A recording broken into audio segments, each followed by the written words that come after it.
तत्रातिदाक्षादति बलवर्षं Vande Tulsi चरणारविन्दं Vande Tulsi चरणारविन्दं Vande Tulsi चरणारविन्दं Vande Tulsi चरणारविन्दं संसारनामानललिलोका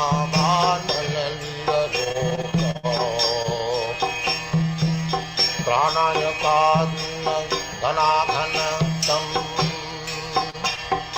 तप्तश्च Kannan गुणान्नभश्च Vande Tulsi चरणारविन्दं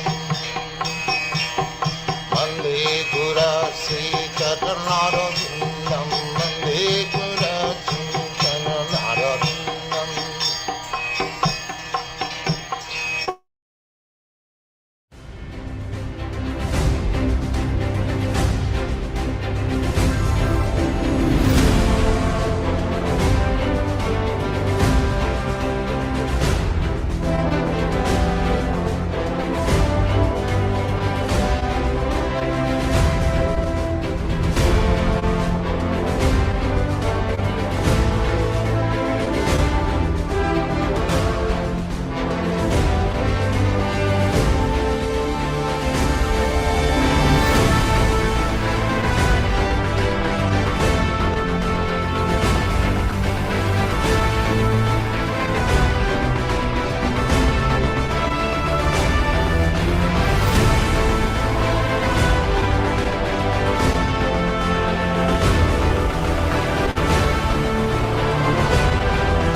Hare Krishna, Krishna Krishna, Hare Hare, Hare Rama, Rama Rama, Hare Hare.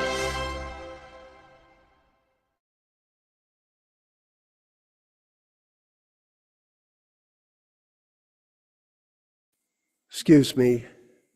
Hare Krishna, all glories to Srila Prabhupada, all glories to the Prabhupada Disciples Association and Hare Krishna Society. And we want to thank you for joining us this evening at our regular sadhana program, weekly sadhana program of classes, which are Thursdays, Saturdays, and Sundays. And I wanted to mention that if you do like the classes and you do appreciate them, please subscribe in our YouTube channel, that you get the regular invitations to the program. And also recommend other people.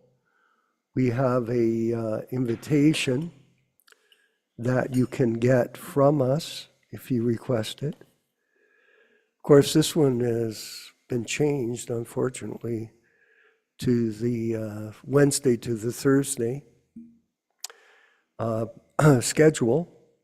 But at any rate, I give them out wherever I go so that people can get a chance to hear the philosophy of Krishna consciousness without any adulteration. So please subscribe or recommend your friends to subscribe. And if you appreciate this program, you can also acknowledge that by helping us with the publication of books of His Divine Grace, A.C. Bhaktivedanta Swami Prabhupada. And we're moving ahead with the printing of the Delhi Bhagavatams, and they're in the process of now converting all the files to the proper format so that the printing can be done. So this is stepping forward. And this, along with other books we want to print, namely original books, require funding. And so we have a GoFundMe page. It won't be available tonight for you to see, but you can always, if you decide to donate for the book distribution. And by the way, I wanted to mention that our group does not take any salaries. That is not our work. And we have no admin costs in terms of what we do. Everyone is volunteering their time and energy for this, for all these programs. I put a recent post up, Nilesh, on our Prabhupada Disciples Association page, group page. And by the way, I wanted to mention to all of you that we do get probably 100,000 views of our posts every month. We have a series of people that do post on the group page. And there is a very interesting reaction to the truth being disseminated. Now we're in these current days, we're stressing on the deep state of ISKCON, of misconception, mistruth. And we also put up a section on salaries. I won't read it today, I'll read it on Saturday. But it's getting a good response. Within one day, a lot of the posts that I put up, I get over 1,000, 1,500, 2,000 views per post, sometimes 5,000, 7,000 views. So people ask us, well, what are you doing? Well, we do what we can. And we're using media. And we want to thank the people that are helping us, Nilesh and Rupesh and Bhakta Khanna, I believe his name is. And we're adding Ram Raghava Prabhu to our team of technology experts. He is also very proficient in the use of technology.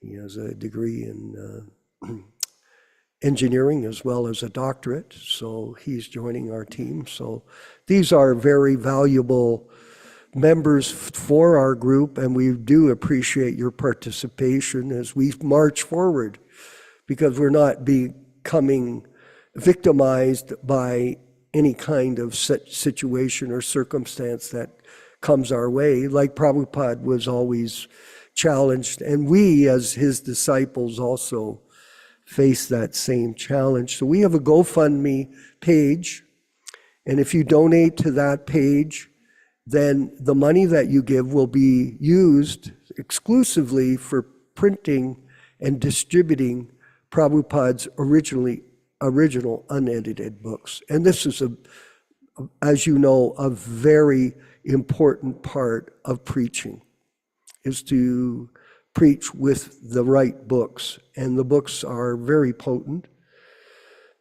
And invite other people to come to the classes and be a part of our discussions. We think it's a very valuable, we know it's a very valuable service for humanity at large. And we're going to go to the Nectar of Devotion today. I've been reading the Nectar of Devotion while I've been in Mexico. And I'm leaving here tonight or tomorrow morning, heading back to Canada for a short period of time, and then coming back to Mexico in due course. But I've been reading the Nectar of Devotion, and chapter 10, Techniques of Hearing and Memorizing, really struck a note for me, and I thought it might be invaluable for us to review it here before we begin our formal Chaitanya Charitamrita discussion. The beginning of Krishna consciousness and devotional service is hearing. In Sanskrit is called Shravana. all people should be given the chance to come and join devotional parties. Here, see that term, parties, so that they may hear. So this is the idea of our program, is association with senior godbrothers who can guide people in the process of devotional service if they have any misunderstanding about it. This hearing is very important for progressing in Krishna consciousness. When one links his ears to give oral reception to the transcendental vibrations, he can quickly become purified and cleansed in the heart. So this is the medicine. It cleanses the heart of the contaminated soul, that he becomes quickly qualified to enter into devotional service, which is the highest yoga, and to understand Krishna consciousness. In the Garuda Purana, the stress on hearing is expressed very nicely. It is said there, the state of conditioned life in the material world is just like a man lying unconscious, having bitten by a snake. This is because both such unconscious states can be ended by the sound of a mantra. When a man is snake bitten, he does not die immediately, but first becomes unconscious and remains in a comatose condition. Anyone who is in the material world is also sleeping, jiva jago, as he is ignorant of his actual self or his actual duty and his relationship with God. Very detailed understanding of the comatose condition.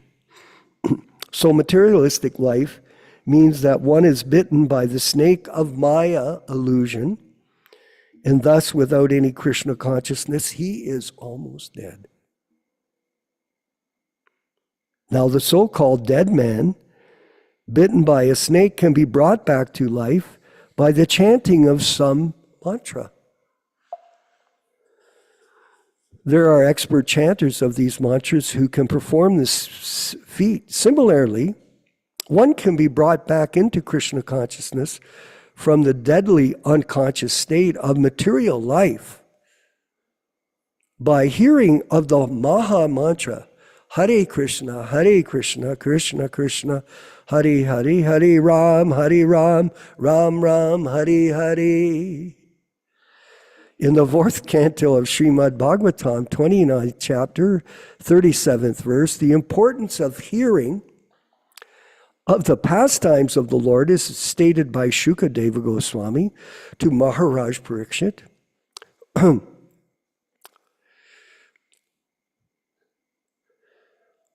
My dear king, one should stay in a place where the great acharyas, holy teachers, speak about the transcendental activities of the Lord, and one should give oral reception to the nectarian river flowing from the moonlight faces of such great personalities. So association with devotees is being promoted here. If someone eagerly continues to hear such transcendental sounds, then certainly he will become free from all material hunger, thirst, fear, and lamentation, as well as all illusions of material existence. Sri Chaitanya Mahaprabhu has also recommended this process of hearing as a means of self-realization in the present age of Kali. In this age, it is very difficult to follow thoroughly the regulated principles and studies of the Vedas, which were formerly recommended. However, if one gives oral reception to the sound vibrated, and here he qualifies it, Prabhus, by great devotees and acharyas, that alone will give him relief from all material contamination, not bogus ISKCON gurus. Therefore, it is the recommendation of Chaitanya Mahaprabhu that one should simply hear from authorities who are actually devotees of the Lord, not frauds, not actors. Hearing from professional men will not help. If we hear from those who are actually self-realized, His Divine Grace, A.C. Bhaktivedanta Swami Prabhupada, then the nectarian rivers, like those which are flowing on the moon planet, will flow into our ears. The devotee sees by hearing, not by his eyes, or she. This is a metaphor used in the above verse. As stated in the Bhagavad Gita, a materialistic person can give up his material hankerings only by becoming situated in Krishna consciousness. Unless one finds a superior engagement, he will not be able to give up his inferior engagement, mundane sound vibration. In the material world, everyone is engaged in the illusory activities of the inferior energy, the deep state of ISKCON. But when one is given the opportunity to relish the activities of the superior energy performed by Krishna, then he forgets all his lesser pleasures. Real renunciation. When Krishna speaks on the battlefield of Kurukshetra to the materialistic person, it appears that this is simply talk between two friends. But actually, it is a river.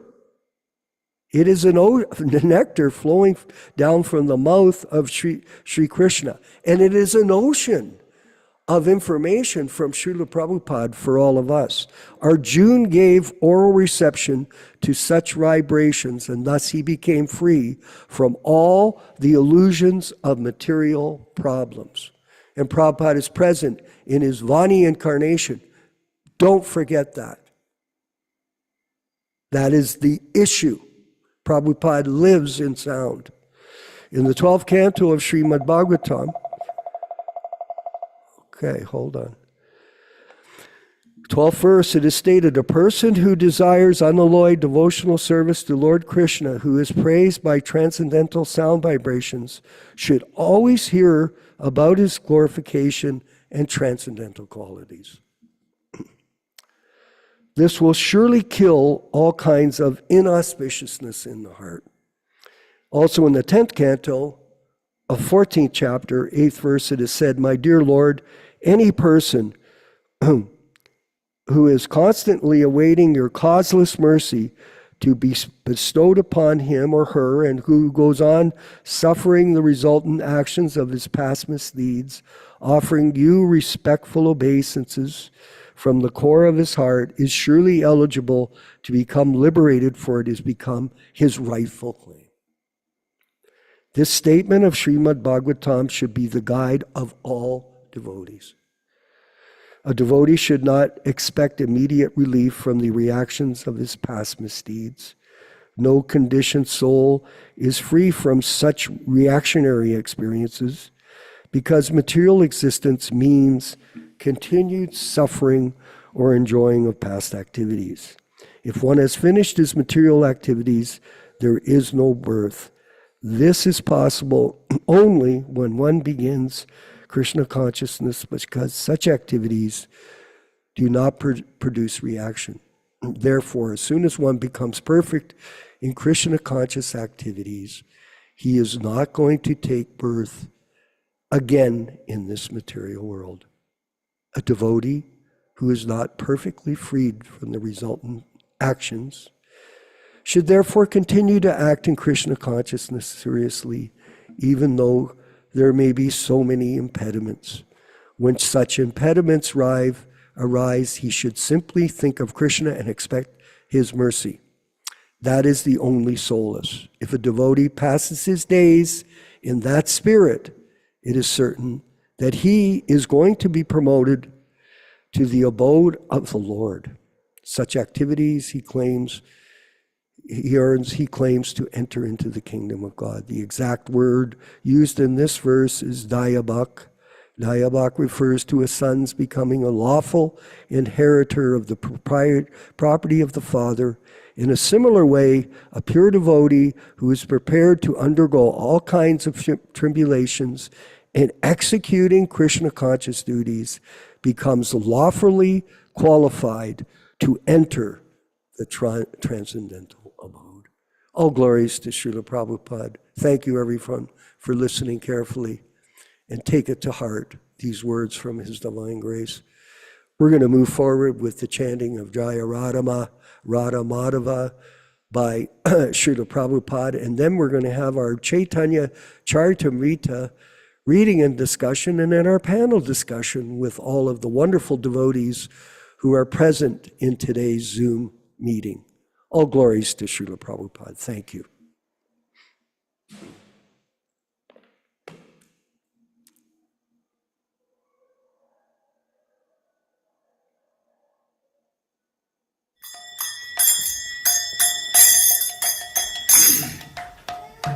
Sai.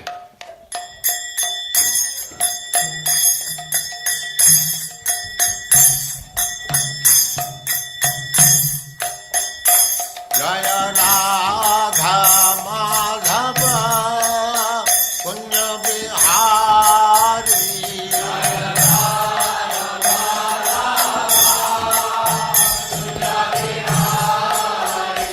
Jaya Radha Madhava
Shri Goswami Prabhupada ki jai, Ananta Koti Vaishnavrinda ki jai, Namacharya Srila Haridas Thakur ki jai, Prem se kaho Sri Krishna Chaitanya Prabhu Nityānanda se Advaita Gadadhar Sivas Adi Gaur Bhaktivinoda ki jai, Shri Sri Radha Krishna Gaur Gopinath Sam Kund Radha Kund Giridhar ki jai, Vrindavan Dham ki jai, Navadvip Dham ki jai, Swami Ito Bhaktivinoda ki jai, Ganga Mai ki jai, Jamuna Mai ki jai, Tulasi Devi ki jai, Bhakti Devi ki jai, Swami Ito Bhaktivinoda ki jai.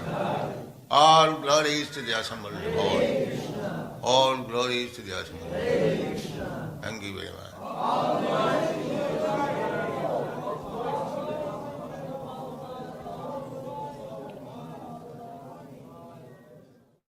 Om Namo Bhagavate Vasudevaya. Om Namo Bhagavate Vasudevaya. Om Namo Bhagavate Vasudevaya. O my Lord, Sri Krishna, the son of Vasudeva, the all-pervading personality of Godhead, I offer my respectful obeisances unto you. Narayanam namaskritya. Narayanam namaskritya. Naram chaiva narottamam. Naram chaiva narottamam. Devim saraswatim vyasam. Devim saraswatim vyasam tato jayam mudirayet. Tato jayam mudirayet. One should utter the means of conquest, Srimad Bhagavatam and Sri Chaitanya Charitamrita, after offering respectful obeisances, 1, to the personality of Godhead Narayana, 2, to the Narayana Rishi, who is the supermost human being, 3, to the Mother Saraswati, the goddess of learning, then 4, to Srila Vyasadeva, the author, from Srimad Bhagavatam 1 to 4. Welcome everyone to this reading and discussion on Sri Chaitanya Charitamrita. As a matter of fact, it should be mentioned that the various verses and statements which Vishwakarma Prabhu was reading from the Nectar of Devotion are very, very important. And somebody may say, well, why is that? Well, because Srila Prabhupada, during the Nectar of Devotion lectures in late October and early November of 1972 in Vrindavan, India, at the Radha Damodar temple, made a very prophetic statement, very important statement, that when you read the Nectar of Devotion, you are directly associating with Rupa Goswami. Now, for those who understand history, we all know that Rupa Goswami Prabhupada departed from this world in the late 1500s. So how are we associating directly with somebody who has already departed 400 or 500 years ago? This is the essence of transcendental life, Vani incarnation, Vani association. This is very important. That is why these readings, whether they're from the Nectar of Devotion, the diaries, Srimad Bhagavad Gita, Srimad Bhagavatam, Sri Chaitanya Charitamrita, this is directly associating with these transcendental personalities. Very important. This reading of Sri Chaitanya Charitamrita is conducted on the basis of the original, non-edited, non-interpolated, non-adulterated version in 1974, and all English synonyms, translations, and purport are by His Divine Grace, A.C. Bhaktivedanta Swami Prabhupada. And as we do every week, we will be reading a few selected verses from the Adi Lila, chapter 1, text 18 to 22, which explains the meaning of reading this powerful transcendental literature and the benefit of doing so. Jai Jai Sri Chaitanya Jai Nityānanda Jaya Dvaita Chandra Jaya Gaura Bhakta Vrinda. Glory to Sri Chaitanya and Nityānanda. Glory to Advaita Chandra, and glory to all the devotees of Sri Gaura, Lord Chaitanya. Etina Thakura Gaudiya ki karye chenayatma sat, etinera charana vandan tire morenat. These three deities of Vrindavana, Madan Mohan, Govinda, and Gopinatha, have absorbed the heart and soul of the Gaudiya Vaishnavas, followers of Lord Chaitanya.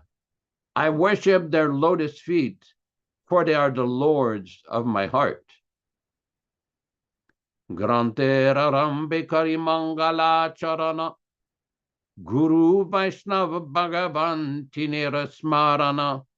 In the beginning of this narration, simply by remembering the spiritual master, the devotees of the Lord, and the personality of Godhead, I have invoked their benedictions. Tinera Smarane Vigna Vinashana Anayasai Nijavanchita Purana. Such remembrance destroys all difficulties and very easily enables one to fulfill his own desires. Simangala Charanoi Tribida Prakar Vastu Nirdesha Chiravada Namaskara. The invocation involved three processes: defining the objective, offering benedictions, and offering obeisances. This week we will be reading from Adi Lila, chapter 5, text number 39. Siddhaloka stutamasaha pare yatra basantihi siddha brahma sukhe magna daityascha harina hataha. Siddhaloka, the Siddhaloka or impersonal Brahman. To, but, tamasaha, of darkness. Pare, beyond the jurisdiction. Yatra, where. Vasanti, reside. He, certainly. Siddha, the spiritually perfect. Brahmasukhe, in the transcendental bliss of becoming one with the Supreme. Magna, absorbed.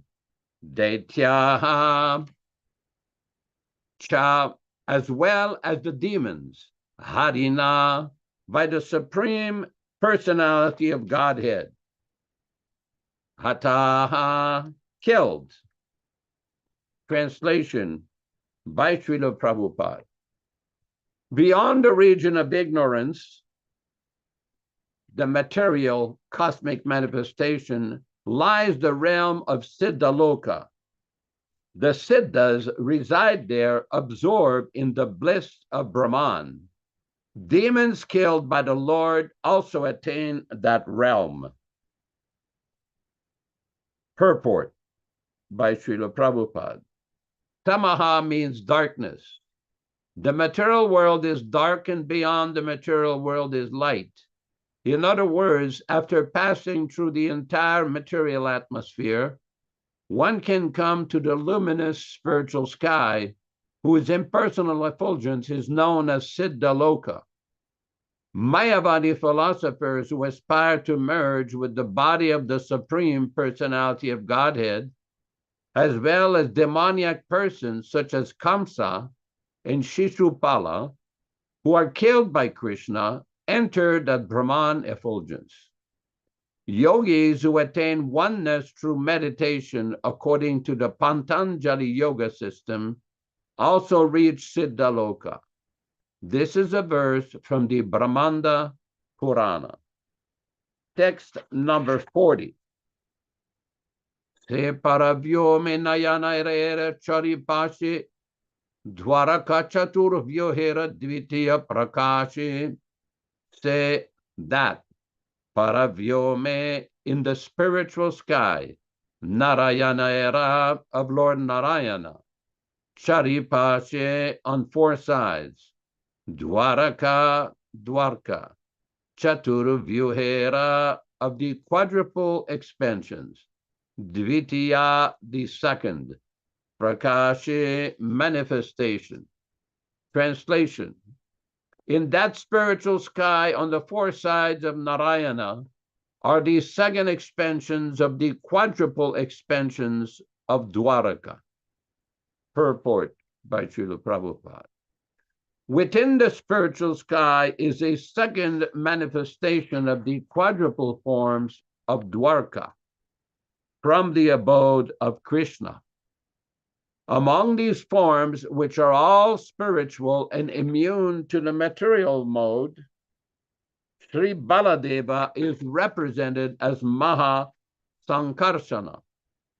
The actions in the spiritual sky are manifested by the internal potency in pure spiritual existence.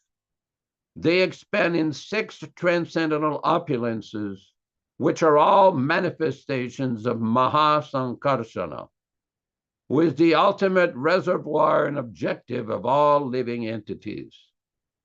Although belonging to the marginal potency known as Jiva Shakti, the spiritual sparks known as the living entities are subjected to the conditions of material energy. It is because these sparks are related with both the internal and external potencies of the Lord that they are known as belonging to the marginal potency. In considering the quadruple forms of the absolute personality of Godhead, known as Vasudeva, Sankarsana, Pradyumna, and Aniruddha, the impersonalists headed by Sripad Shankaracharya have interpreted the aphorism of the Vedanta Sutra in a way suitable for the impersonalist school. To provide the intrinsic import of such aphorism, however, Srila Rupa Goswami, the leader of the 6 Goswamis of Vrindavana, has properly replied to the impersonalists in his Lagu Bhagavatamrita, which is a natural commentary on the aphorism of the Vedanta Sutras.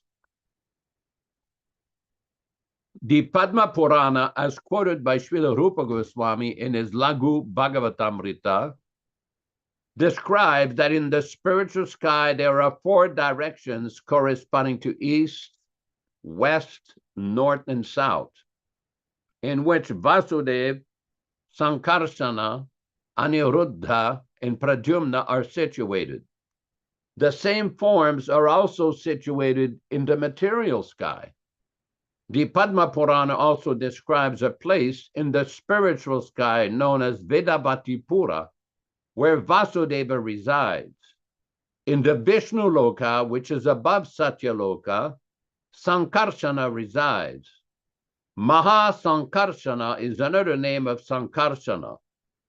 Pradyumna lives in Dwaraka Pura, and Aniruddha lies on the eternal bed of Shesha, generally known as Ananta Shaya, in the island called Shveta Dvipa in the ocean of milk.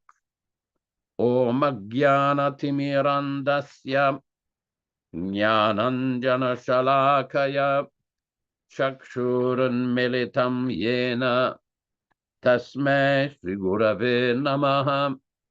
Namo Vishnupadaya Krishna Prestaya Bhutale Srimate Bhaktivedanta Swamin Niti Namine Namaste Saraswate Deve Gauravani Pracharine Nirvishesha Shunyavadi Paschatya Deshatarine Bhakti Siddhanta Shishyaya Bhaktivedanta Namine Prasannaya Prashantaya Tasmai Shri Gurave Namaha Bhagavad Vandanam Kadyam Guru Vandana Purvakam Kshiram Sharkara Yuktam Kadati Visheshatah Adadana Strinam Danter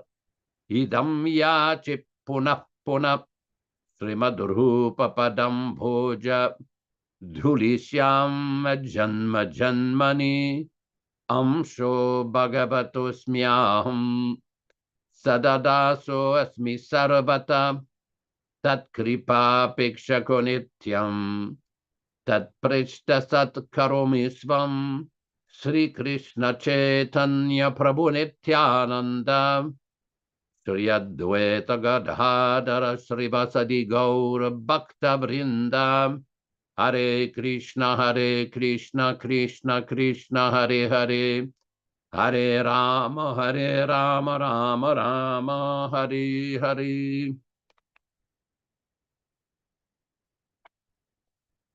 This particular section of Chaitanya Charitamrita is especially important because Krishnadas Kaviraj, when he was in Vrindavan, as we see from reading the pages of Sri Chaitanya Charitamrita, he was under the shelter of the 6 Goswamis. We see in the Chaitanya Charitamrita, he constantly mentioned the Rupa Raghunath, the names of Rupa Goswami and Raghunath Goswami, Raghunath Dasa Goswami. This where he heard all of the transcendental pastimes of Chaitanya Mahaprabhu from these particular devotees. And Sanatana Goswami, the elder brother of Rupa Goswami, was also one of the 2 chief Goswamis of Vrindavan. Now we know from the pages of Chaitanya Charitamrita and the writings of Narottam Das Thakur, who came later, that Rupa Goswami was considered the chief associate of Lord Chaitanya. We read when we beginning the Bhagavad Gita reading on Saturday morning, Sri Chaitanya Manobhishtam Stapitam Yena Bhutale Swayam Rupa Kada Mahyam Dadati Swapadantikam. Narottam Das Thakur is praying for the mercy of Rupa Goswami, who has established the mission to fulfill the desire of Lord Chaitanya on this earth. And there are numerous other eulogies in the Bhakti Ratnakar, Chaitanya Bhagavata, Chaitanya Charitamrita. So these writings of Krishnadas Kaviraj were inspired by Rupa Goswami and Sanatana Goswami, the chief associates of Chaitanya Mahaprabhu. Because one of the arguments that is sometimes advanced against Lord Chaitanya is that he did not write a commentary on Vedanta Sutra or a commentary on Srimad Bhagavatam. But when we carefully study the Sri Chaitanya Charitamrita, we see that Chaitanya Mahaprabhu himself, when he was in Varanasi, in Benares, spent considerable amount of time both with Sanatana Goswami and Srila Rupa Goswami, instructing them what to write, what books they should write. There are elaborate discussions by Krishnadas Kaviraj of all the topics that Chaitanya Mahaprabhu instructed Rupa Goswami and Sanatana Goswami to write. Now, this book, Laghu Bhagavatamrita, is very important because it is a systematic description of Krishna and all of his avatars, the expansions of Lord Narayana in the spiritual world, the position of Krishna, the original personality of Godhead. And it is very systematically described. And in that book, he launches a criticism of the philosophy of the monists, the Advaitins, or what we call the Mayavadis. Now, this is especially important because, as we know, especially in India, the philosophy of the Advaitins is very prevalent. It is very prevalent. But that philosophy does not properly explain the position of the living entity and their position with the Paramatma or Lord Krishna, Lord Vishnu.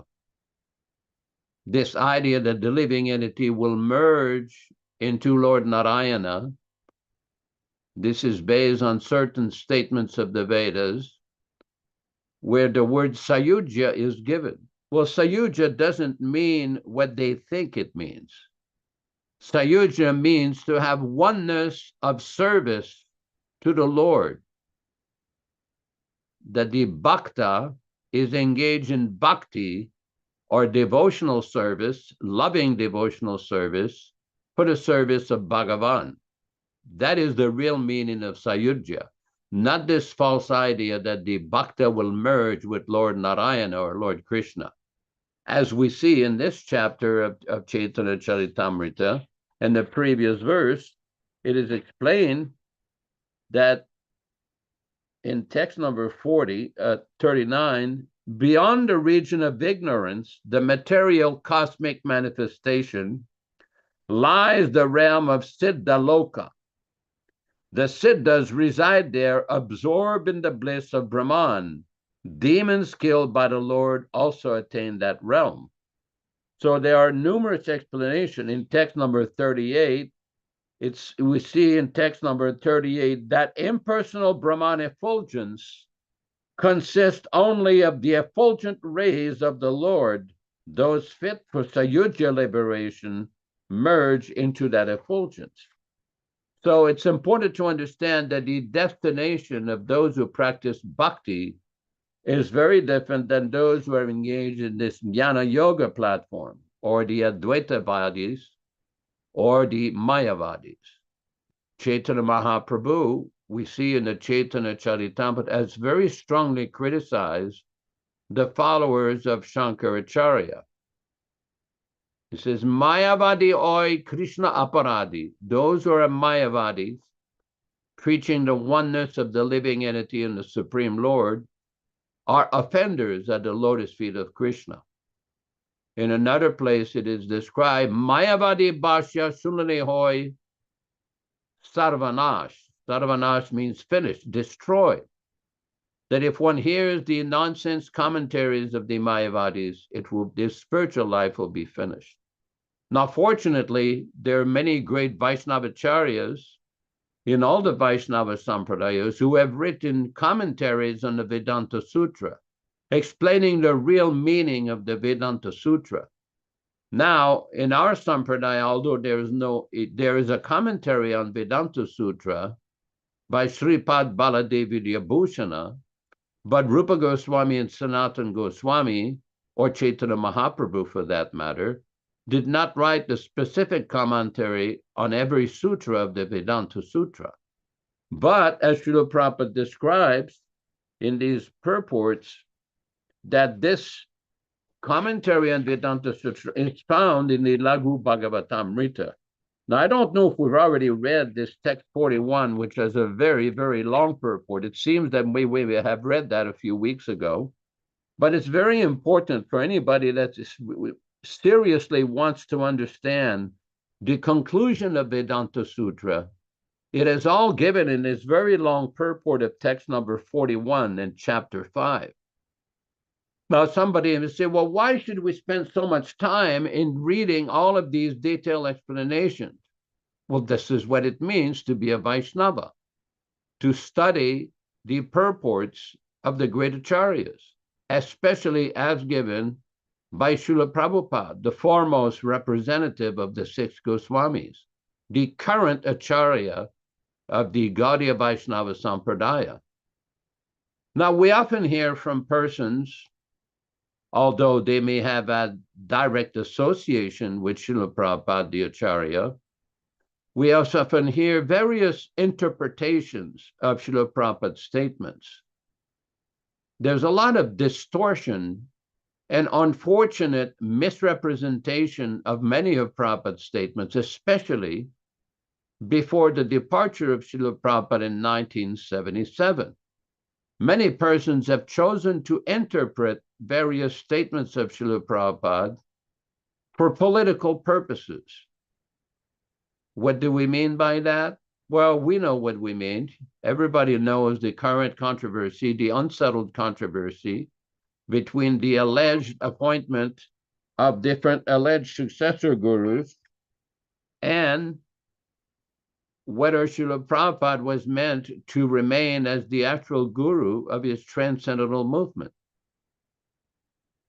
Now, when we carefully look at the history, because now many things are coming out, especially on Facebook and other social media, where people are giving their historical memories and their historical accounts of what took place in 1977 and 78. And it's interesting that many persons, and we've dealt with this many times before, do not seem to comprehend Prabhupada's statements, not just one isolated statement, to fit their political narrative or political agenda. That is characteristic of the D state, which I call the GBC ISKCON swamp, that they're very expert at misrepresenting Prabhupada's statements out of context and carefully disregarding so many other statements that do not fit into their political nonsense agenda. Now, it's one thing to take a statement of context or cherry pick from the books and say, oh, Prabhupada said this, that's it. Well, there are numerous other statements. Why are they being neglected? Why is it that in 1977, after the May 28, 1977 conversation, that the report that was issued to all the temple presidents in ISKCON omitted any reference to the discussion about initiation that had taken place? Why is it that the complete unedited transcript of that conversation was never available for about 9 years? That every paraphrasing or release of that alleged appointment conversation had so many different versions. Why is it that Srila Prabhupada's will was not available for almost 10 years? Why is it that this so-called appointment conversation was not played to all the devotees at ISKCON Mayapur in March of 1978 for the first Mayapur festival after the departure of Srila Prabhupada? Oh, but some people will talk, oh, I was there. I really know what Prabhupada intended. Oh, really? You really knew? So if it was so clear, why did you have to consult so many other people from various neo-mats, various persons who were characterized by Srila Prabhupada as having disobeyed the instructions of their spiritual master? When did Prabhupada ever say you should consult such a person how to manage his movement? Srila Prabhupada in October of 1977 asked several of his leading secretaries whether the initiation issue was very clear. Prabhupada said his name was on the list. He didn't say his name was on that barely audible so-called appointment tape. No. Prabhupada referred to the list. What list was that? On July 9th, 1977. It's interesting when we carefully look at the history, or at least the available history of this controversy. Many persons who profess or claim that they had so much direct personal association with Prabhupada cannot seem to see things as they are. They cannot see the actual history of what has happened. It is not a mystery when we look at the activities of the original 11. The controversy is not difficult to understand when we look at statements in the Nectar of Devotion, when Srila Prabhupada clearly says that a bona fide spiritual master will never become like that or deviated. Why so many blatant, scandalous deviations? Why so many cover-ups? Why so much banning, beating, killing, ostracizing, excommunicating? I love that term, excommunicating. Is this the return of the Catholic Church in the Inquisition ages? No, they cannot discuss, because discussion means we have to look at the history and start asking some hard questions. How is somebody worship on a level of Nikunja, or the sum total of all demigods, become a debauchee or a sexual pervert or a sexual deviant. Oh, no problem. The deep state and the swamp will fix it for you. We'll just vote him back in. And all the people waiting in line with their meal ticket, oh, no problem. We'll elect you. We'll vote you in. Oh, really? And Prabhupada gave you some kind of reference somewhere to do that? We all know Prabhupada's statements in the Bhagavad Gita. How a bona fide spiritual master never deviates from the instruction of the Supreme Lord. The nectar of devotion, which we just quoted, Prabhupada says a bona fide spiritual master will never become like that. So when somebody is not properly authorized, now they may have whatever interpretations they want, but the history, when we carefully study the actual history, it really doesn't show much verification of their position. Now, people may have their own interpretation. We don't dispute that people are entitled to their own beliefs and their own interpretation. But what we are concerned about is the actual intent and desire of the Acharya, the bona fide authorized Acharya Srila Prabhupada. That's what we're concerned about. We all know what Prabhupada said about the breakdown of the Gaudiya Math, the famous institution of Srila Bhaktisiddhanta Saraswati Thakur. That was very clear. It's there in the Chaitanya Charitamrita. It's there also in private conversations with various leaders, where Prabhupada analyzes the mindset, the psychology. He even gives the names of these people. In one conversation, he describes some of them as severe offenders. But yet, the swamp told us that Prabhupada allegedly said that we should go consult some of these individuals to find out what Prabhupada really wanted for initiations. Oh, really? But Prabhupada said, is it clear? And they said, yeah, it's clear, Prabhupada. So if it's clear, why did you go there?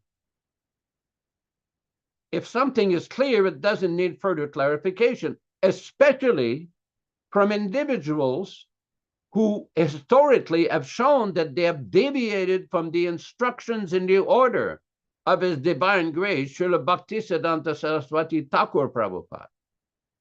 There's a lot of unanswered questions because there are many different interpretations we see still floating around.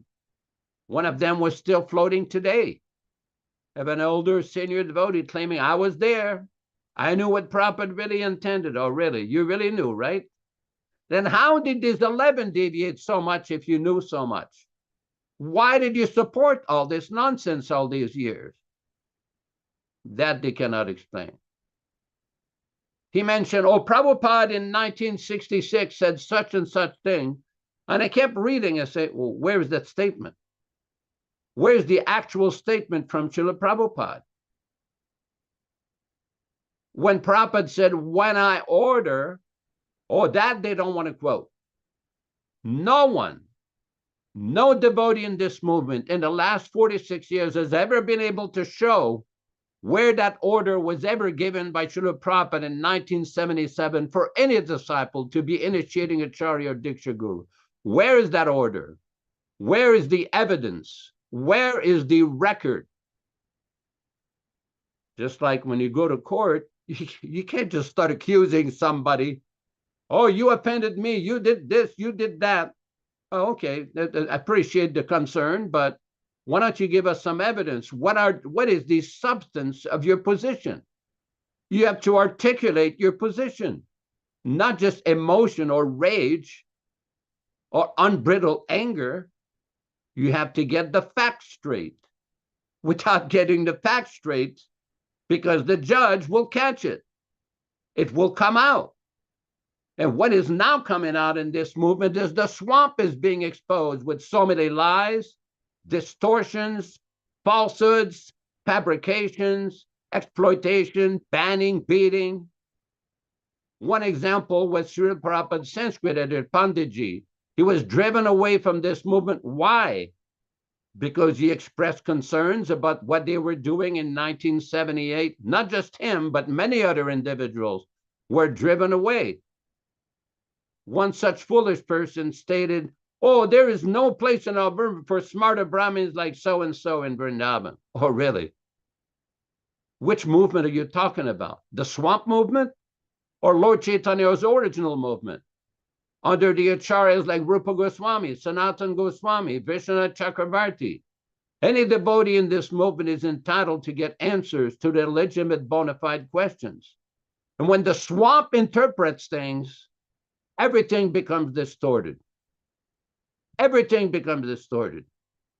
When the members of the swamp were asked in February of 1979 in Vrindavan that it was clear that Prabhupada did not appoint one acharya or a group of acharyas, how can anybody say they were appointed as initiating acharyas? Their reply says, well, yes, but Prabhupada says the GBC is the ultimate. Well, that's not an answer to the question. When and where was anybody ever appointed as initiating acharya? If Prabhupada did not appoint one, what makes things that these people think he appointed 11? This is characteristic of the swamp and the deep state. They don't want to answer these questions because they have transformed the movement from a pure bhakti movement into a karmakanda business. What does Prabhupada say in the 8th canto? There are many karmis in the dress of devotees in the Krishna conscious movement, and the Supreme Personality of Godhead is expert to detect them. Now, what's happening, my friends, is that many members of the Swan are being detected every single day. Do not fall for their false propaganda. Do not fall for their lies. Do not fall for their falsehoods. Thank you very much. To whom it may concern. Hare Krishna. Thank you very much for that wonderful explanation of the history of Krishna consciousness after Prabhupada's, during his time and after his departure.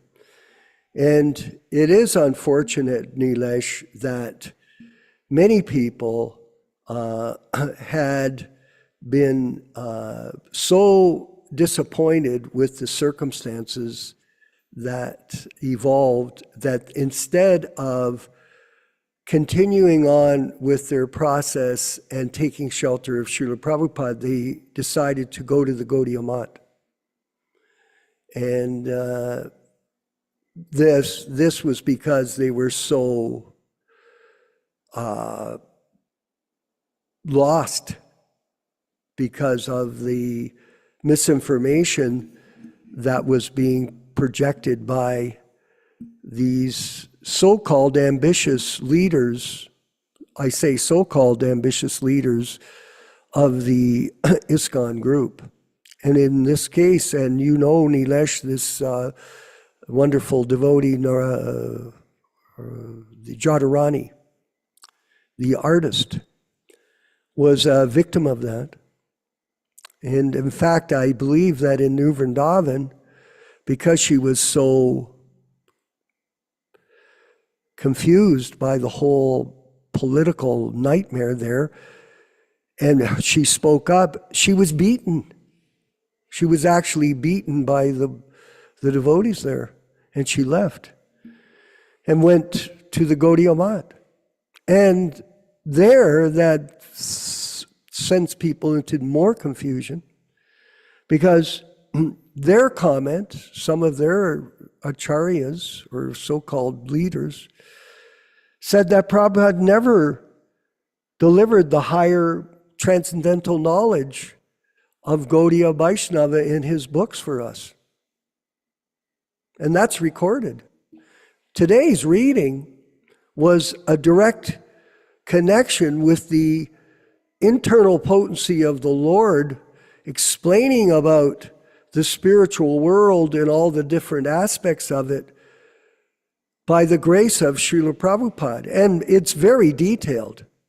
These purports that we've been reading from Chaitanya Charitamrita in the last month have given us deep insight that no one can receive outside of the disciples of a bona fide spiritual master like Srila Prabhupada. And that, we should understand, is a great privilege and honor for us.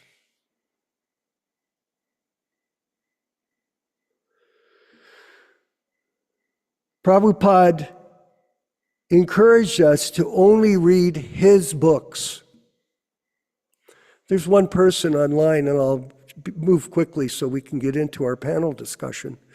There's a person online who's reading all kinds of books. He's a bhakta, a neophyte, not even a neophyte. He's a person starting in. He came to our classes last year for a short period and then disappeared into his world of mental speculation and neophyte behavior. Not even neophyte, really, because a neophyte is really trying to learn properly. But this guy is totally on his own. It's called anarchy. You just go on your own. You think you can learn, you'll read the books, you'll become. But he's totally confused.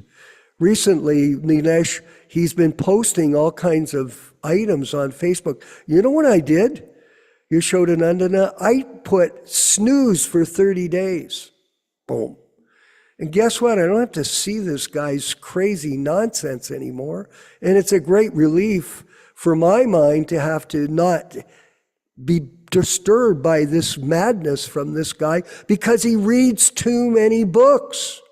And I told him, don't read them. Sometimes devotees, neophytes read other books, but this will never,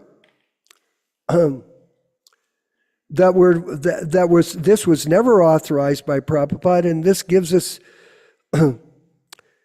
he gives us a clear view of the path of Bhakti Yoga under his guidance only. Now I'm going to read a letter excerpt, if Nilesh could bring it up. And Nityānanda, it's Los Angeles, December 25th, 1973. And it's a letter to Guru Kripa Prabhu and Nityānanda Prabhu.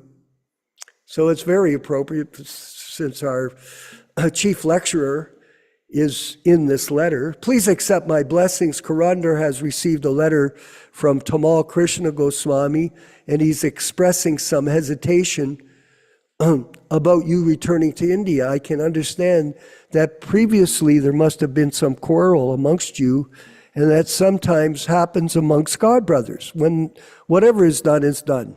The main thing is we must not carry grudges or continue to quarrel amongst one another. So I'm asking you personally, along with Tamal Krishna Goswami, to whom I'm sending a copy of this letter, to bury the hatchet and join together to push on this movement cooperatively. Now that's what we are asking everybody that's in our group and outside of our group. Let's come together and work cooperatively to distribute books and reestablish Prabhupada's legacy through preaching the Vani incarnation understanding of his presence. Tamal Krishna has been appointed by me to manage and direct our Indian projects, and actually he is the most expert and qualified in this connection. You both are also sannyasis, and I know that the service which you do best is Hare Krishna Kirtan and Bhagavad Dharma preaching. Yes, Nityānanda Prabhu proves that to us every class. So I have no objections if you return to India. Rather, I know you both can be a great asset for our programs there and our programs now, everybody.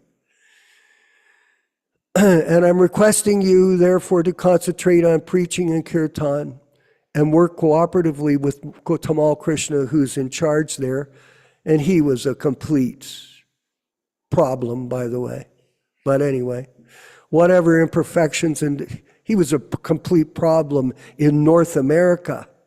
Prabhupada punished him and sent him to China because he created such turmoil in the temples, Tamal. And Tamal lied after Prabhupada left about his position as a representative Diksha Guru, and then retracted it.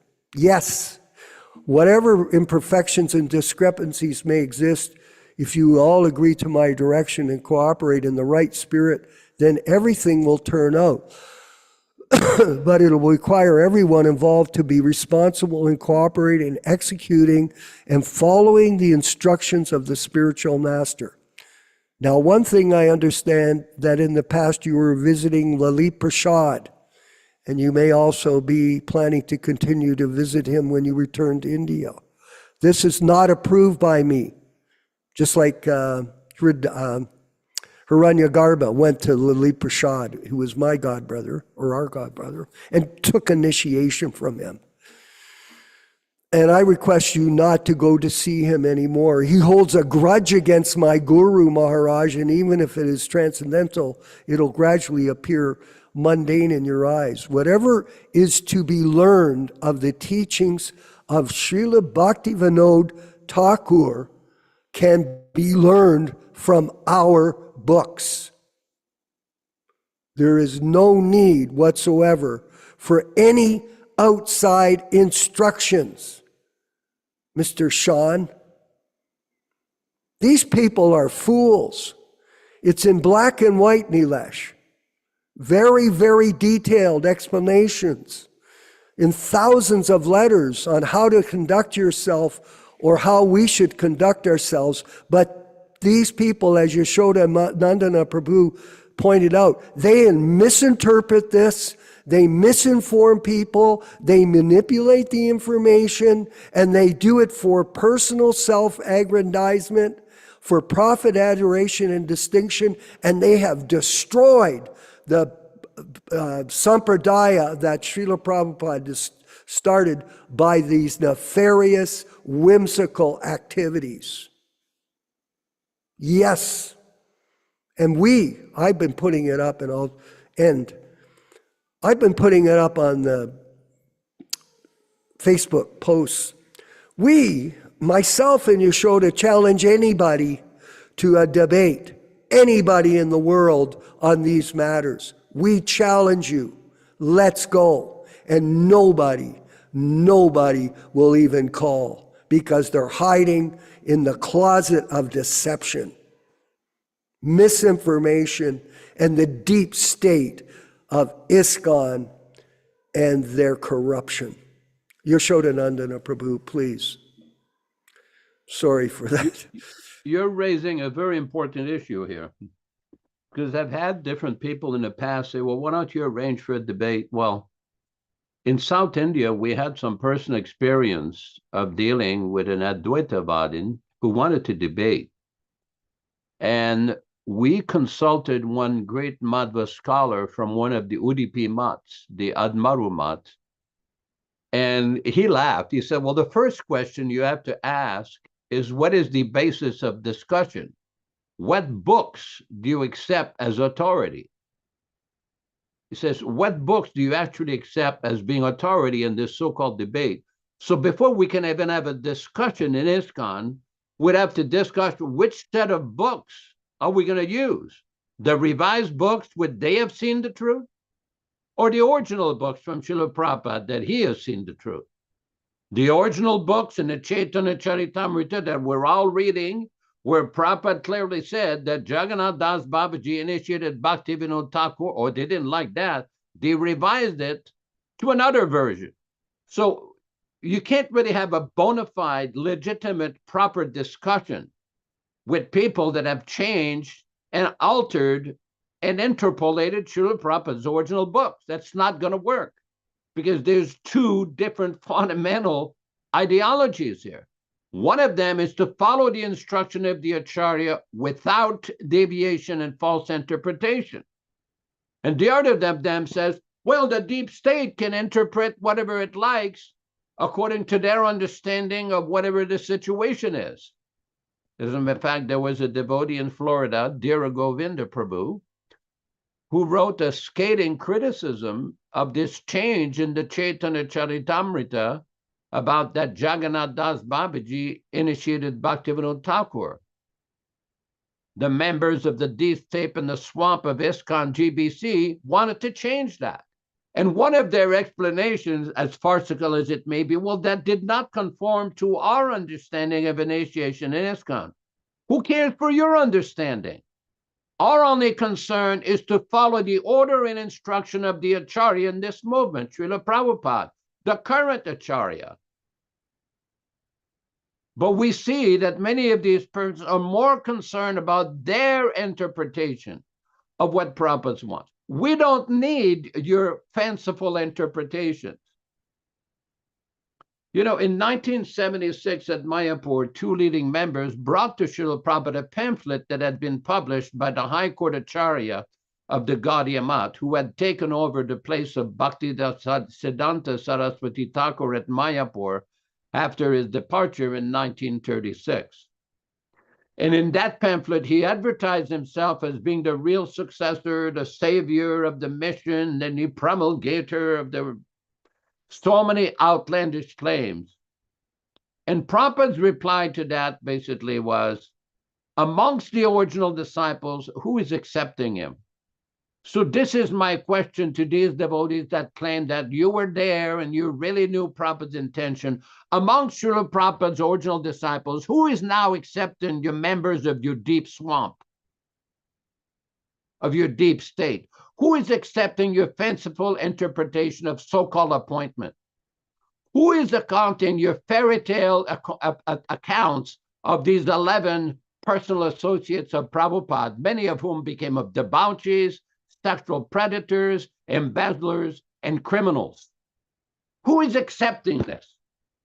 Hardly anybody. People who receive salaries? Oh, yes, you're going to get a few people that. But most original disciples do not accept the fairy tale interpretations that have come up from the deep swamp of the GBC of ISKCON. FitCon, you do not represent Srila Prabhupada. You do not represent his original teachings. You do not represent this sampradaya. You are a deviated apasampradaya. And that we can prove systematically by your own statements, by your own reports, by your own behavior, by your own history. You want to talk? It doesn't matter what you think you understood when Prabhupada was giving instruction. By the way, these instructions of Prabhupada were suppressed in 1978. Nobody played that so-called appointment tape. Vishwakarma was there at Mayapur. I was living there with Bhagavan, Guru Kripa, and Tamal.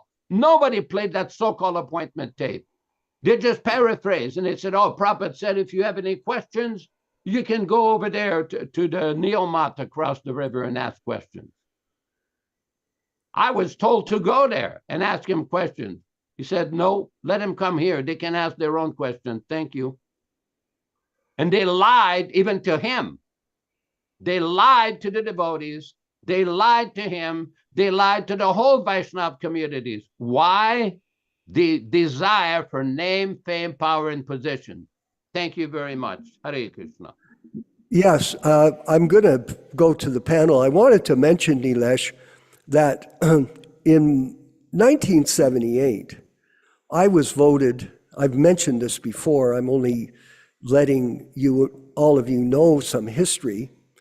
It's not, I'm bragging, I'm just, this was a history. I was voted as the chairman of the Temple Presidents Association in 1978, globally by 108 temple presidents in Mayapur. Now, the reason that had taken place was the temple presidents were being usurped by the GBC members of any responsibility to manage the temples they founded or developed according to Prabhupada's instructions.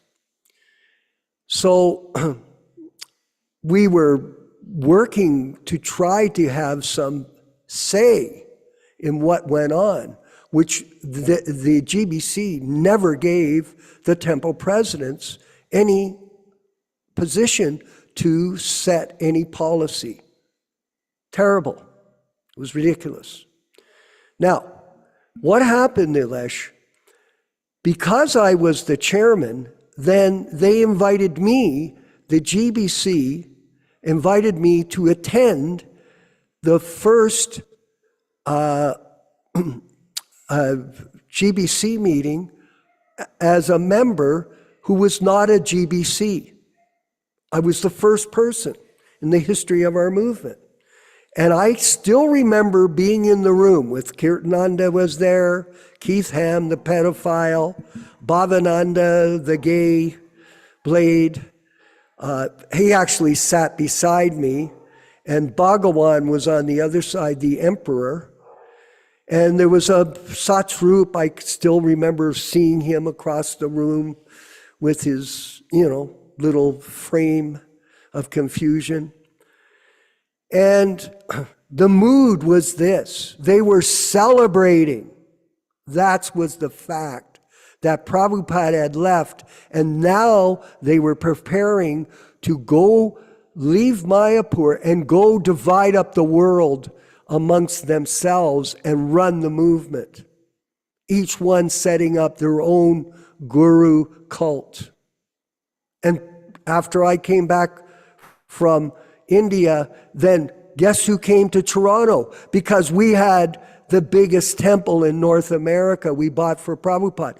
Tamal came, Gopal came, Satsrup came, Jayatirtha came. All these people, Hansaduta came. They all came to Toronto to see me and see if we would accept them as the initiating guru for the Toronto temple. This is a reality that most neophyte people have no idea about. And we have, that letter today was very profound that I read from Srila Prabhupada to Yashodanandana Prabhu and his partner back then, and gives us real insight into the facts, not the faults, of the history of ISKCON. We are not fault finders. Please, you can say that if you want, but you're a blasphemer. You blaspheme us, you can. We're not going to react. We're not going to cut out your tongue. We're not going to run away.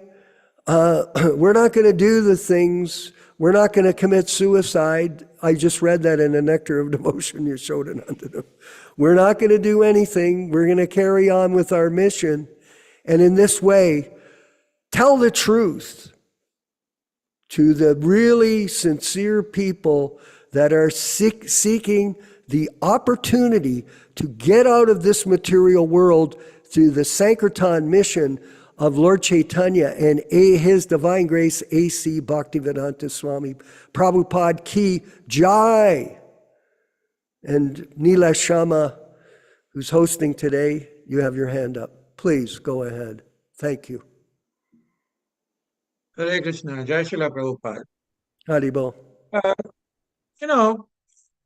For anybody who does not even know the history of ISKCON, if we were to just understand through Srila Prabhupada's books, original books, that number one, why do we need an Acharya to evolve in Krishna consciousness? If you were to ask this very simple question, and Prabhupada mentioned this in the teachings of Lord Chaitanya, where all conditioned souls, no matter who you are, no matter whether you're Harvard educated or you are what you call in a community college educated or anywhere you may be, or you have no education whatsoever, there are four problems which all conditioned souls have. They are under illusion. They are having imperfect sense organs. They have a tendency to cheat. And number four, tendency to make mistakes. So when we have these four imperfections, how can we understand the perfect science, which is Krishna consciousness? So somebody who is beyond these four, what you call shortcomings, and who can work himself beyond that, can understand what is Krishna consciousness. So that is why we need an Acharya. So then the question comes that in the present system, if somebody is voted in to become a Diksha Guru, who are the people who are voting them in? Now you mentioned Vishwakarma Prabhu that you were the only non-GBC member in that GBC meeting. But can you tell me that those members who are in the GBC or who are the members of the GBC, would you call them liberated souls or those which are beyond these four limitations? They weren't. And they were the 11 so-called gurus that misinform people about their status. Go ahead. But this is the question, is that if you are not liberated and you are one of those conditioned souls which have the four problems, how can you choose somebody who is beyond this and choose a Diksha Guru? That is my question to you. So if you see the whole setup is that somebody, a group of conditioned souls want to come and vote somebody to become a Diksha Guru who will take you beyond these four, what you call deficiencies, is one of the stupidest things which I've ever heard about. And yes, you are absolutely right that they went ahead and divided the world, and that is why they had the zonal Acharya system.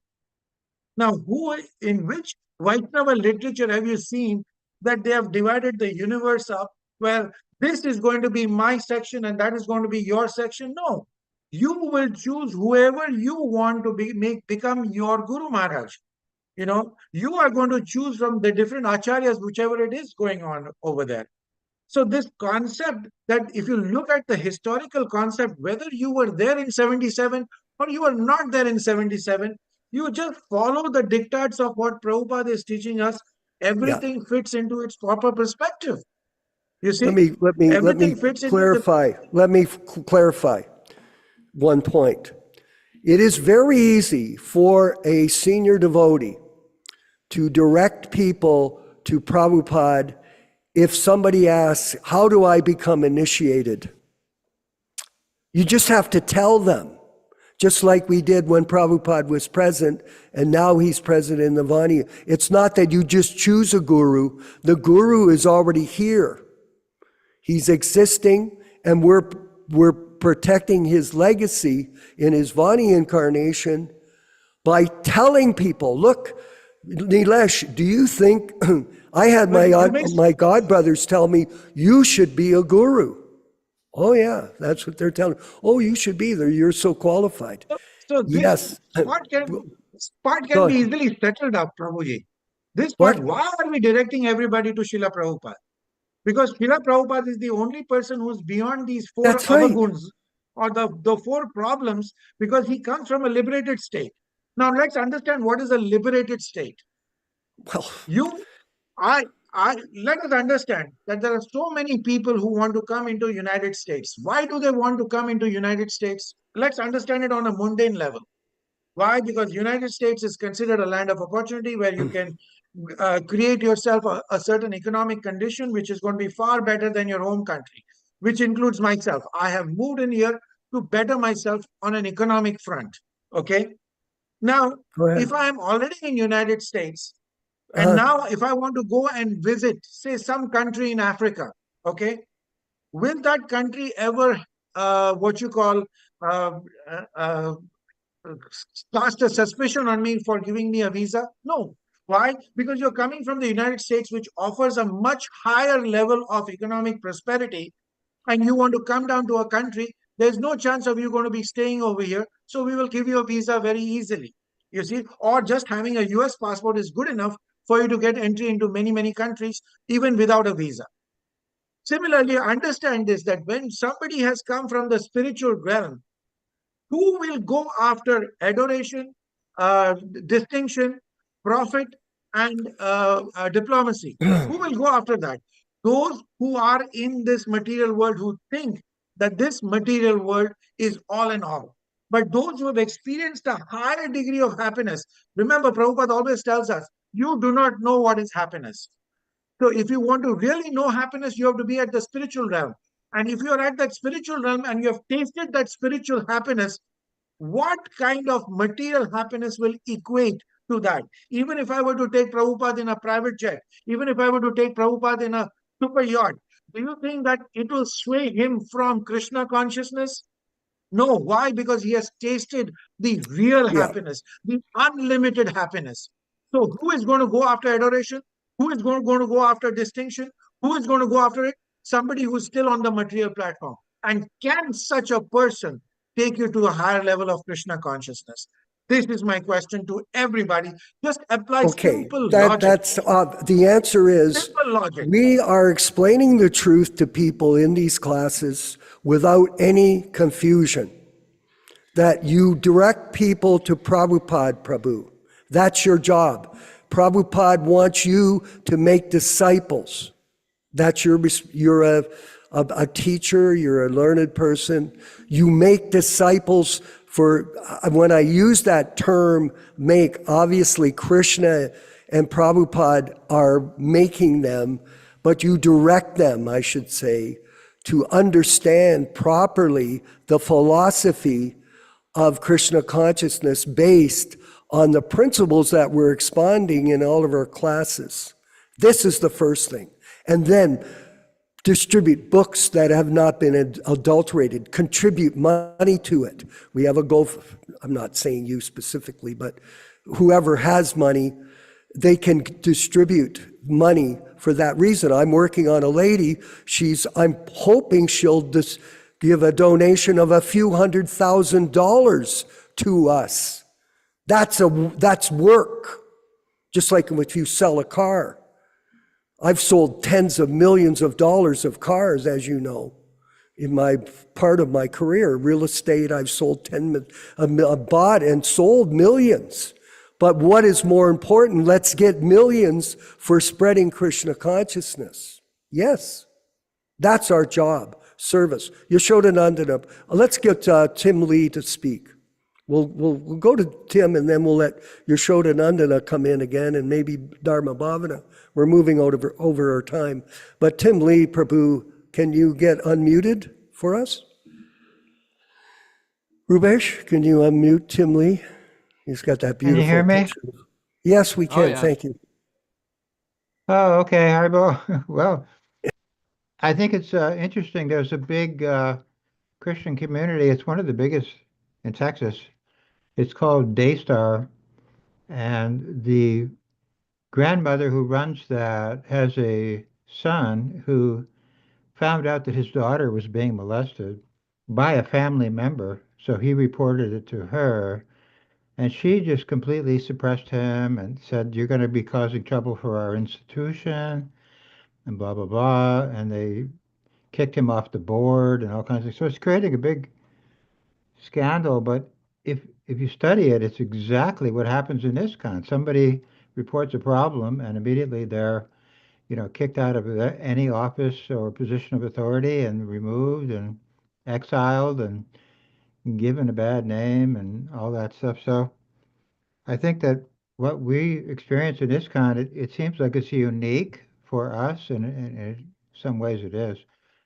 But on the other hand, this happens every day. Every day there's some big clerical authority, a pope, a bishop, a priest, or whatever it is.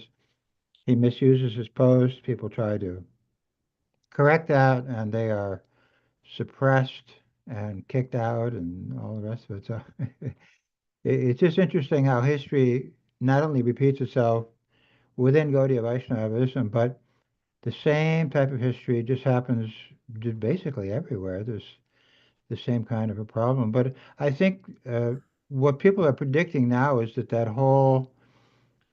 the church is just kind of carry on as if nothing wrong happened. They still got their website up, they got all their preachers up. They're just trying to act like there's nothing wrong. But if you read the comments on their videos, all these people are saying, "What the hell? What is going on here?" So it's the same thing we're doing. We have all these forums where people are saying, "Hey, what's wrong with this guy? What's going on? What are you people doing? You can't have business as usual anymore. It's over." So anyway, I think it's interesting. I'm going to be posting something about that. But Okay. I just think that we always think we're unique. I mean, that's how human history is. We're the unique people. No one else has had this problem, but this is millennium after millennium. The same problem keeps coming up, and we're just experiencing it all over again. Haribo. Yeah, in fact, Paranjan, I wanted to mention that I had a Nilesh ongoing dialogue with a Jehovah Witness. Now, this guy was very rich, actually. He owned 10,000 houses in Florida at one time. And I was a partner of his in some projects in my area. And he basically, all he did every day was take us out to lunch and have talks, conversations. We never really did anything. But he was, I mentioned to him about the Jehovah's Witnesses that they have, Paranjana, thousands of complaints about sexual abuse in their organization because they've got 5,000 or 6,000 members. So it's common that in any kind of organized religion, what to speak of the Catholic Church. The Catholic Church is a breeding grounds for homosexuals to molest young altar boys. And the fact of the matter is, the statistics are there if you go online. How many homosexuals are in that group of priests pretending to be celibate? And so this kind of abuse goes on in all kinds of religions and groups, you know that. The best thing we can do is not to be concentrated on that, to concentrate on our program of restoring Prabhupada's legacy in his unadulterated books, which we are doing, and I'm encouraging everyone to donate to the GoFundMe program that we have, because we will do this, and at the same time, promote our programs so that people can push the subscribe button and join us so we expand what we're doing. This isn't just something for us. And Nityānanda and Prabhu, if you could give us a concluding word here on this very lively discussion this evening. Thank you, Nilesh, for your input. Well, Go both ahead. of you, Vishwakarma Prabhu and Nityānanda Prabhu, have raised some very important points. It's just like there's a common example. If you have a gold chain, you can't replace a missing link with an iron link or a tin link. It has to be a gold link. So this false idea that somebody can claim to either succeed Prabhupada or claim to have been appointed by Prabhupada is the root cause of all these deviations in this movement. Prabhupada, all he did is nominate some individuals to carry out the how would I say, the technical aspects of the initiation procedures, and he gave clear indication that he was to remain the Acharya, the Diksha Guru. They did not like that. Why? Because it didn't fit into their personal ambition. It didn't fit into their personal desires. It's not very complicated. The point that has been raised about corruption by Paranjan, in our movement, the corruption was very systemic. The problem is the people that facilitated and covered up for the corruption and are still covering up for corruption like child abuse, child exploitation, book changes, abuse of devotees, and so many things. Because if one thinks that he is absolute, then well, who's going to tell the absolute what to do? I had a very interesting conversation with one of Paranjan's former associates who helped to compile that little book, Our Living Guru. And he went to Professor Stilson Judah in Berkeley. And Professor Judah brought up some very important points to him. He says, the problem with your movement is it seems that you have some gurus who are acting on a platform of antinomianism. And he says, this means somebody who thinks he's above the laws of man and above the laws of God. He's above everything. Says, unless there's accountability and also this interfight with devotees is destructive of the structure of the movement, is destructive of the momentum of the movement, unquote. And this is the biggest problem because some people think that we're trying to destroy the movement. No. We're trying to clean it up. We're trying to help it. We're trying to restore it to its original vitality, its original momentum. But we're facing a lot of obstacles from the kind of people that Neil Sharma Prabhu was describing just a few minutes ago. People who are too attached to their business. It's like there's Shuddha Bhakti or pure devotion and Karma Kanda or devotion for personal profit. This is not what Chaitanya Mahaprabhu taught. This is not what our Srila Prabhupada taught. But once the leaders are attached to the puja and the money and the prestige and the name, fame, power, profit, adoration, distinction, it's very difficult to function. And let's not be fooled by this, that there are many so-called Prabhupadanugas or so-called Ritviks who are also affected by this. The GBC of ISKCON and their deep swamp does not have a monopoly on the Pratishta disease. It's affecting many of these devotees. Therefore, people should concentrate on Srila Prabhupada, his original books, and associate with those who are serious about following his divine grace in the pure and original form. Haribo, thank you. We're going to end the program. Thank you, everyone, for participating. And please note that we'll be back on Saturday morning. I'll be back in Hamilton, Ontario, Canada. It'll be a 10 a.m. class for me. And whatever time zone you're in, you can check on it. We're in the Eastern time zone. And very lively discussions and conversations with our membership.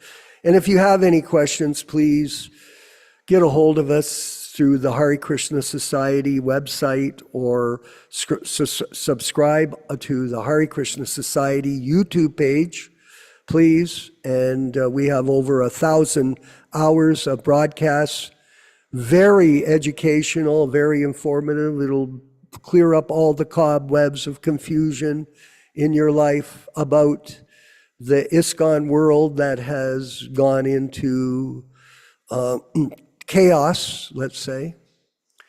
And that chaos has been a result of the whimsical behavior of a few. The Gaudiya Mat Part 2. So all glories to the Sankirtan movement. And we're so excited to have this service, all of us collectively, to please our spiritual master, His Divine Grace, A.C. Bhaktivedanta Swami Prabhupada. And that service of pleasing him will take you back home, back to Godhead. All glories to the Sankirtan movement of Sri Chaitanya Mahaprabhu. We'll move on with a quick kirtan. So please stay on for the kirtan. I see people drop off or whether they got to go to sleep or something. But it's 2.5 minutes, and Prabhupada's leading the kirtan, and then the final obeisances and our list of credits of all the people that are participating in our programs. All glories to the Sankirtan movement. Haribol. Hare Krishna, Hare Krishna, Krishna Krishna, Hare Hare, Hare Rama, Hare Rama, Rama Rama, Hare Hare. Hare Krishna, Hare Krishna, Krishna Krishna, Hare Hare, Hare Rama, Hare Rama, Rama Rama, Hare Hare. Hare Krishna, Hare Krishna, Krishna Krishna, Hare Hare, Hare Rama,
let us offer our respectful obeisances to all the assembled Vaishnava devotees.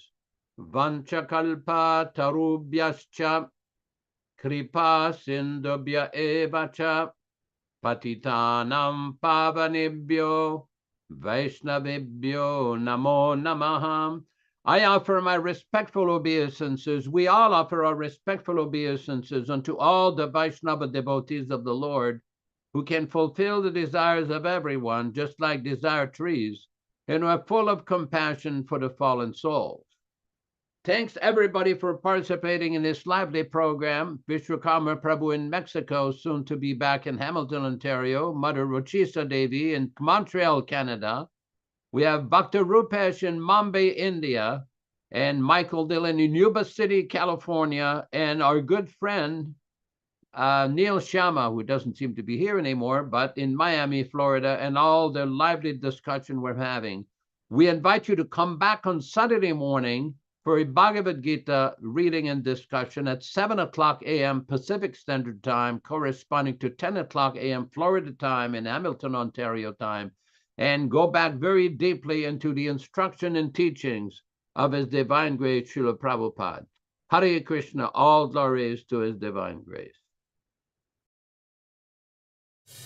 Hare Krishna, Krishna Krishna, Hare Hare, Hare Ram, Ram Ram, Hare Hare. Hare Krishna, Krishna Krishna, Hare Hare, Hare Ram, Ram Ram, Hare Hare. Hare Krishna, Krishna Krishna, Hare Hare, Hare Ram, Ram Hare Hare. Hare Krishna, Krishna Krishna, Hare Hare, Hare Ram, Ram Hare Hare. Hare Krishna, Krishna Krishna, Hare Hare, Hare Ram, Ram Hare Hare. Hare Krishna, Krishna Krishna, Hare Hare, Hare Ram, Ram Hare Hare. Hare Krishna, Krishna Krishna, Hare Hare, Hare Rama, Rama Hare Hare.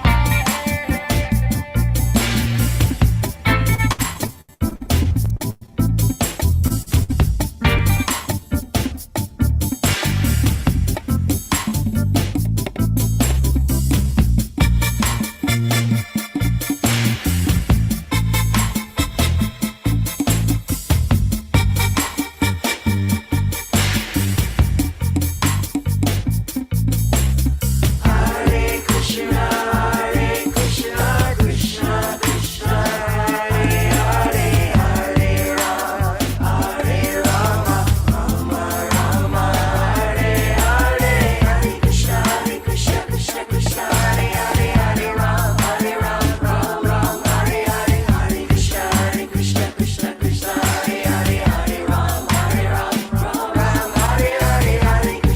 Hare Krishna, Krishna Hare Hare, Hare Ram, Ram Hare Hare.